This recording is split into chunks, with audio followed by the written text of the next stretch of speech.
नमस्कार, मी शुभांगी पंडित. स्वतेज न्यूज मराठीच्या बातमीपत्रात आपलं स्वागत आहे. तर पाहूया आजच्या काही ठळक घडामोडी.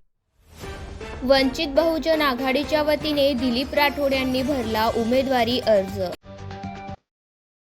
वंचित बहुजन आघाडीकडून दिलीप राठोड यांनी शक्ती प्रदर्शन करत उमेदवारी अर्ज दाखल केला असून हदगाव हिमायतनगर मतदारसंघाचे वंचित बहुजन आघाडीचे अधिकृत उमेदवार दिलीप राठोड यांनी हदगाव शहरामधून भव्य रॅली काढून मोठे शक्ती प्रदर्शन करण्यात आले.